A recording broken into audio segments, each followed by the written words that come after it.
लुटेरा टार्गेट रे व्यावसायिक प्रतिष्ठान भुवनेश्वर रे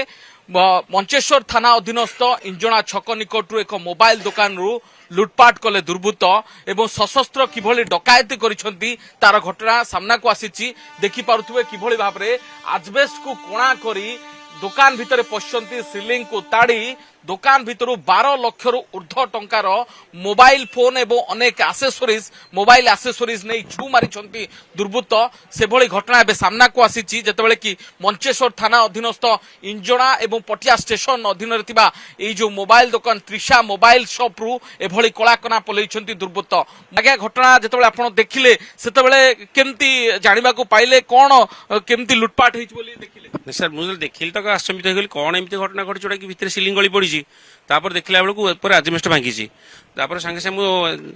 पुलिस स्टेशन जनइला सीसीटीवी देखिली से राति 2:28 मिनट पशि पूरा साबड़े बाड़ी भांगी पूरा टोटाल जमी पूरा खुलम खुला से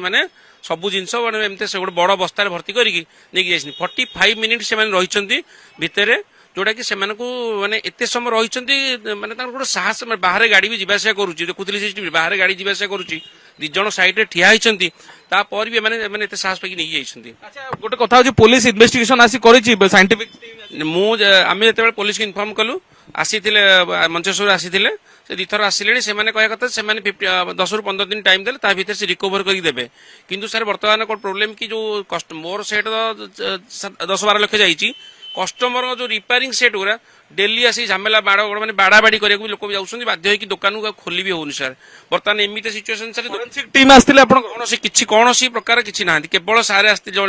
मंचेश्वर जड़े सारे आसते देखी जाइए कहले एफआईआर दियो आम एफआईआर अनुसार कार्यानुष्ठान नबू किंतु तार कौन कार्यानुष्ठान आज पर्यंत नहीं ना